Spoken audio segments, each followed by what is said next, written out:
I'm actually glad the market's cooled down a bit because buying Chainlink at $25 was like buying Bitcoin at 106. Listen, in this situation, if you're new, I'm going to drop a gem for you. This is when you move into stablecoins. And then you check your profit and loss. If prices have not gone back down to where you entered the market at, you're okay. As a matter of fact, now you have an advantage because you get to double up on your stack near the same price that you got in at it. Now, we talk more portfolio strategy in the membership section. That's not our focus for this episode. I told you we would be covering Chainlink a lot more this year, and we're going to start today. So, we got some recent news from the Chainlink ecosystem in regards to World Chain being the latest to adopt Chainlink's CCIP or cross-chain interoperability protocol. In this episode, we're going to break down this story. There are a couple details in it that taught me something new, so I can't wait to share that with you. As well as we're going to talk a little bit about Chainlink's position in the world of finance altogether. Throughout the coming weeks, we're definitely going to unpack this ecosystem because out of all of the crypto networks that I have researched, this one is definitely one of the most complex. But that's a good thing, baby, because it gives us a lot to talk about. So with that, let me introduce myself. My name is Wade. Thank you for listening to another edition of the DHN Crypto Podcast. I've been in the space since 2019, and I've researched over 1,000 digital assets. And the only reason I sit here in front of this camera is to share all that knowledge with you. All I'm asking in return, hit that subscribe button for me. I want to see this channel hit 100,000 subscribers before the end of the year, and I definitely think that's possible. In return, I got something for you. This is the DHN Blockchain Starter Kit for 2025. Not only will this connect you directly to me, it's got my various socials on it, but it also gives you insights and ideas to help understand the blockchain space as a whole, like the 5 verticals of blockchain that include enterprise adoption, emerging technologies, gaming, decentralized finance, and then your macro level events, agendas, or policies that may drive forward the adoption of digital assets. And then you have the adoption model, where you'll hear me mention this model when we talk about collaborations in the space. You have this, I created this diagram as a way for us to visualize this process. It's the best way to learn it. Outside of that, you'll also get a criteria for evaluating different digital assets, links to various blockchain networks sorted by those 4 verticals that we mentioned earlier, as well as organizations to follow by country. This will just give you a primer to the blockchain world. Once you get inside, the rest is up to you. But if you want to pick up this starter kit, a link to that will be in the description as well as the pinned comment. So let's talk World Chain integrating with Chainlink. As a matter of fact, this week, Chainlink nailed 5 integrations with some smaller firms, but World Chain is a name you probably are familiar with. They were one of the networks, the first network in a while to crack 10 million users in less than a year. They also took over the world by storm with these orbs here. Everyone thought the world was genuinely coming to an end when this thing got adopted so quickly. I keep my eyes on World Chain, not as an investment play, but more so just to watch what they do. They're an Ethereum layer 2, and they're specializing in human ID. Better yet, a better description would be integrating blockchain into everyday life. That was their primary goal. So it's interesting to me. As far as this integration with Chainlink, let's dive into it. The entire CCIP, which if you don't know, that's cross-chain interoperability protocol, will be integrated into World Chain. Now, you may have been with us when we discussed this happening on Hedera, I believe Ripple also. Chainlink is connected to pretty much the majority of the DeFi protocols on the space. So if you've been with us since then, you are familiar with the entire suite that comes with CCIP, the proof of reserves, the real world data, so forth and so on. Recently, Chainlink has been improving this package, condensing it and making it easier to implement, and that is what I learned in this relationship here. You see, I got highlighted secure token transfers. These are Chainlink's cross-chain tokens, and they enable developers to integrate new and existing tokens with CCIP in a self-serve manner in minutes. Now, I was discussing the meaning of this with my buddy Dimitri, and he hit me with a beautiful analogy. So these cross-chain tokens, think of them as toys. Typically, you have a particular toy that you take to a playground. All right, let's go back in time here for a second. Stick with me. What if you had that ability to have that toy at every playground that you went to? That, in a sense, is what a cross-chain token will create. That's what we'll get from that. Are tokens that are built on Solana, but can interact on XRP, or can interact on Cardano, or let's say XDC. You never know here. So I would assume initially it would be other networks that are connected to Chainlink. Either way, that's still good for Hedera, XRP, Stellar, Algorand, the list goes on. And then we also have arbitrary messaging. CCIP empowers developers to create cross-chain native applications via the transfer of arbitrary data between chains. So now we're talking about cross-chain dApps, or applications on a blockchain that have the ability to move from one network to another. So, sticking with the same analogy of the tokens moving from Solana to XRP, let's say there's an application, or better yet, I feel like this will have major implications for blockchain gaming. So, we'll use the Immutable X ecosystem as an example. There's a title in their ecosystem that they actually share with Solana. It's called Metal Gear, or Metal Core, excuse me. It's called Metal Core. Now we can imagine a scenario where not only can you play Metal Core from Immutable's blockchain, from Solana's blockchain, but in the future, you'll be able to do it from Hedera's blockchain or Stellar's blockchain, right? All the networks that are tied into Chainlink's ecosystem, that's where the potential lies at. So I like secure token transfers and arbitrary messaging as a package deal because it taps into what Chainlink is essentially here to disrupt, and that is the fragmentation that exists in the blockchain world right now. As a matter of fact, we're going to jump to a clip about that. Been waiting to show you this for a minute. This was another Dimitri find, so let's give him his props. Hit the like button. This is a interview from June of last year. I want to say right around the time the Ethereum ETF got approved. You can see here they're at Kitco. But this first clip, because I have two, he explains simply what Chainlink is and how it works. So Chainlink is infrastructure that allows smart contracts to operate and do advanced kind of operations. It's also a set of protocols that allow the blockchain industry to function across chains and in relation to data. So in the internet, you have protocols like HTTPS, which serves websites like YouTube or whatever, and you have TCP/IP, over which information moves across the internet. Chainlink is a similar set of protocols and standards for how the blockchain industry works with data and connectivity across chains. And this is important because without that infrastructure, you wouldn't have the internet.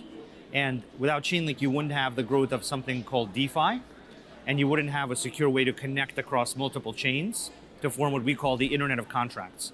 So Chainlink is sometimes a little bit difficult to understand because it's a low-level infrastructure technology. It's kind of like the pipes of what makes a lot of advanced blockchain and smart applications work. It's kind of below the surface. Right. And similarly, in the internet, there's many technologies below the surface that power the internet. HTTPS, SSL, TCP/IP, that's the kind of technology that Chainlink is. So, yes, maybe a bit complex, but the more I look into Chainlink, the more I'm able to understand it and compare it to things that I see every day. I love cars, big car guy, right? So, in this sense, you can imagine Chainlink as being a maintenance shop or a service shop, particularly for high end sports cars, right? So, let's say your car needs an upgrade or a new tool tailored, specified to a certain standard, a certain performance standard in this case. Chainlink would be the service shop that you take that high performance sports car, or in this case, high performance network, to equip yourself or equip your network or your car with those proper tools and upgrades according to the right standards. You will hear in that full interview, which is in my membership section, because it was an excellent piece, that he also talks about Chainlink setting the standard for blockchain interoperability. All the more reason why I decided to go with the analogy of a tool for a high performance sports car being tailored to specific standards. Because it also leans into the next portion of the conversation here. So when we take a look at Chainlink's ecosystem, you can see the other new players that came in this week. BX Digital, Swiss digital asset exchange with decentralized settlement infrastructure. Sake, Scroll, Treehouse. Interesting names, definitely worth some looking at in the future. But one of the biggest players on Chainlink is the company Swift. Now, typically this is supposed to flip the other way. So there we go. That way I can show you their relationship here. So something that a lot of people don't know about Swift. Well, there is a misconception that Swift is being replaced, like Swift itself is being replaced by ISO 20022. When in fact, the reality of it is Swift is actually implementing ISO 20022 the same way that everyone else is. In the beginning, everyone was using Swift MT, which was the original standard, Swift's proprietary product, if you will. But once ISO 20022 was introduced with the help of Swift, they were able to understand that this may be a better alternative.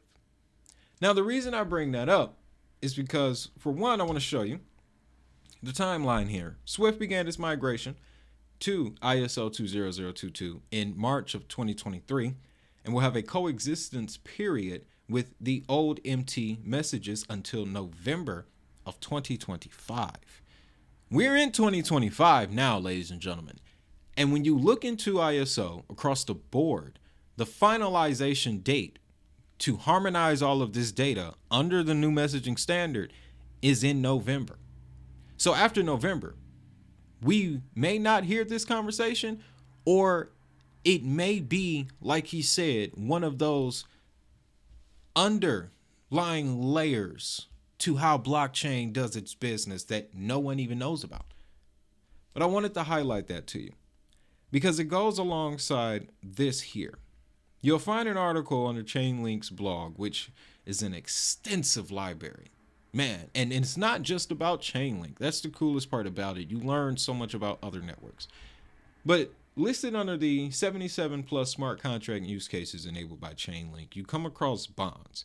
And under that bond section, they describe a proof of concept with Swift that dates back to 2017, right?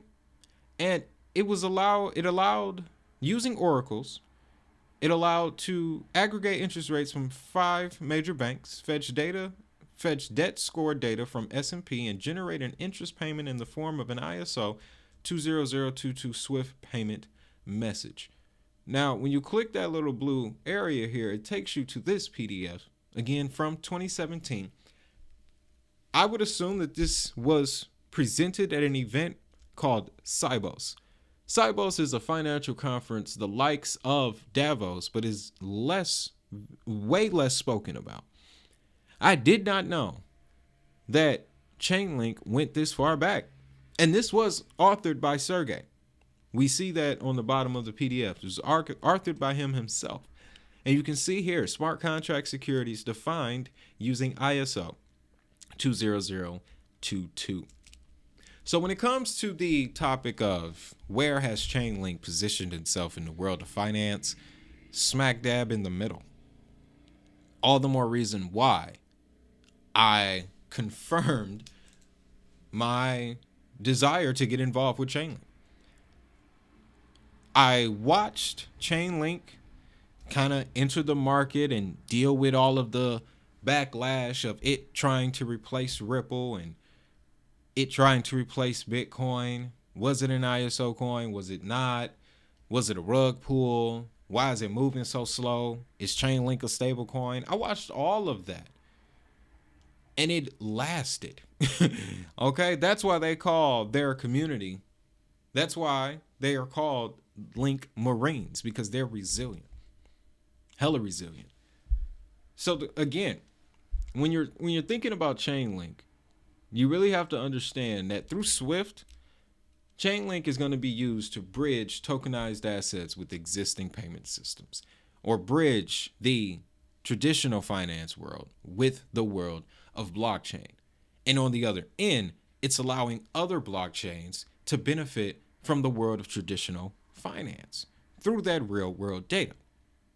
I got a second clip here where she asks him, this one's about a minute 51 seconds, almost 2 minutes.